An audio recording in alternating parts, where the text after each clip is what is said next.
पाऊस पडू दे देवा. दुबार पेरणीच्या संकटानं शेतकरी व्याकुळ.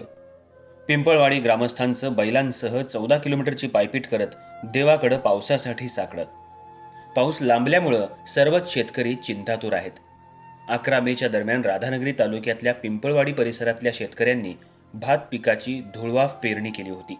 मात्र त्यानंतर एखाद दुसरा किरकोळ अपवाद वगळता समाधानकारक पाऊसच न झाल्यानं आता या पेरणीवर संकटाचे ढग दाटू लागलेत. भाताचे बियाणे, मशागत आणि इतर खर्चासाठी हजारो रुपये खर्च केलेल्या शेतकऱ्यांसमोर आता दुबार पेरणीचं संकट उभं ठाकलंय. आधीच वाढत्या उत्पादन खर्चामुळे अडचणीत असलेल्या शेतकऱ्यांच्या चिंतेत यामुळे आणखी भर पडलीय. पाऊस न झाल्यास पुन्हा बियाणे खरेदी करावे लागणार, यामुळे आर्थिक ताण असह्य होत चाललाय. शेतीसोबतच जनावरांच्या वैरणीचाही प्रश्न दिवसेंदिवस गंभीर बनतोय. शिवारात हिरवा चारा नसल्यानं पशुपालकांनाही मोठ्या अडचणींचा सामना करावा लागतोय. त्यामुळे शेतकरी आणि पशुपालक दोघांच्याही नजरा आकाशाकडे लागून राहिल्या आहेत.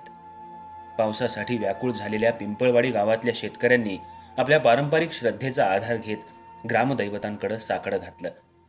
पिंपळवाडी इथले ग्रामदैवत हिरदेव मंदिरात पाणी घालून बैलगाड्या तसंच पायी चालत भाविकांनी भैरवनाथ, स्वामी समर्थ आणि चक्रेश्वर देवस्थानापर्यंत जलयात्रा काढली. या ठिकाणी देवांवर पाण्याचा अभिषेक करून पाऊस पाडा, शेतकऱ्यांना वाचवा अशी आर्त प्रार्थना करण्यात आली.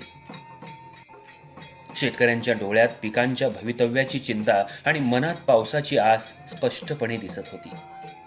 निसर्गाच्या कृपेवर अवलंबून असलेल्या या बळीराजानं आता देवाच्याच दारी धाव घेतली असून काळ्या ढगांसोबत सुखद पावसाची प्रतीक्षा संपूर्ण परिसराला लागून राहिली आहे. आम्ही बियाणं जमिनीत टाकलं, आशा आकाशात पेरल्या, आता त्या आशांना पावसाच्या थेंबांची साथ मिळावी एवढीच बळीराजाची अपेक्षा आहे. न्यूज शाहीसाठी मुख्य संपादक सचिन पाटील.